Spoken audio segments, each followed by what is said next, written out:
Kwa majina naitwa Paul Kisabo. Mimi ni wakili, lakini niko pamoja na mawakili wenzangu. Tuko jumla mawakili 10. Tulikuwa tunawatetea wateja wetu kwenye shauri namba 26394 lenye jumla ya watuhumiwa 34 kwa mujibu wa hati ya mashtaka ambayo iliwasilishwa mahakamani tarehe 7 Novemba 2025. Sasa leo shauri lilikuja kwa ajili ya lilikuwa limepangwa kwa ajili ya kutajwa, lakini cha kushangaza ni kwamba watuhumiwa hawajaletwa mahakamani na upande wa jamhuri haujaeleza sababu yoyote ya kutokuwafikisha watuhumiwa mahakamani, kinyume na amri ya mahakama ambayo ya mara mwisho ilikuwa ni kwamba leo wanashauri kutajwa watuhumiwa waletwe mahakamani. Lakini hilo tumeliwasilisha kwa mujibu wa sheria mahakamani, na mahakama imesema tarehe nyingine ambayo kesi hii itakuja kutajwa watuhumiwa waletwe mahakamani. Lakini upande wa jamhuri wamesema kuhusiana na upelelezi kwamba haujakamilika. Hilo nalo tumepinga kwa sababu wao ndio wamewashtaki hawa watuhumiwa, wao ndio wamepeleleza, wao ndio wana mamlaka ya kufungua kesi, na kanuni za kawaida tu za mwenendo wa mashauri ya jinai ni kwamba upelelezi unapaswa kwanza uwe umekamilika kabla ya kukamata watuhumiwa. Lakini sasa wao leo wanasema kwamba upelelezi bado haujakamilika na hawajaeleza kwamba upo katika hatua zipi. Lakini cha kushangaza ni kwamba mshtakiwa namba 17 anaitwa Moses Lemweta Mgao.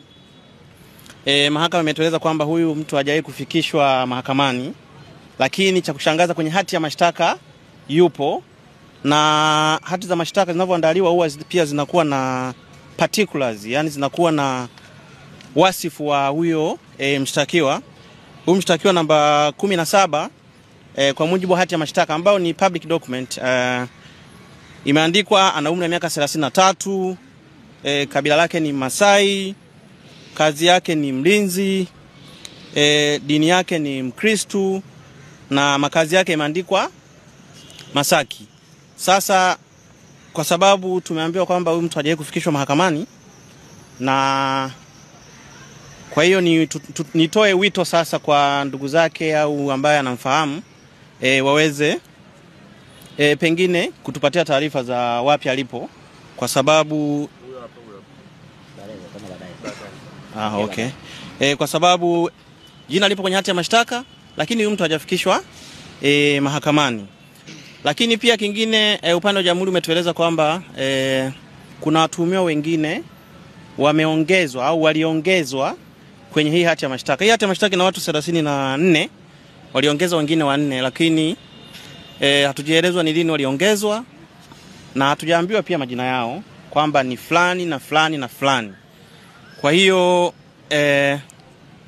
hilo pia limetokea leo, na kesi sasa imeahirishwa hadi Disemba 3 mwaka 2025 kwa ajili ya kutajwa, na mahakama imetoa amri kwamba siku hiyo watuhumiwa waletwe mahakamani kwa sababu mahakama inatakiwa iwaone.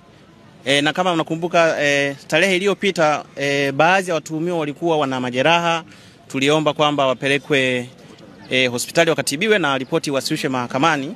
Hata hivyo hatujaelezwa kama hiyo ripoti imewasilishwa mahakamani, lakini pia tumelihoji hilo mbele ya mahakama kuhusiana na taarifa ya matibabu ya watu wote ambao walikuwa wana majeraha kama ambavyo mara ya mwisho mahakama ilitoa amri.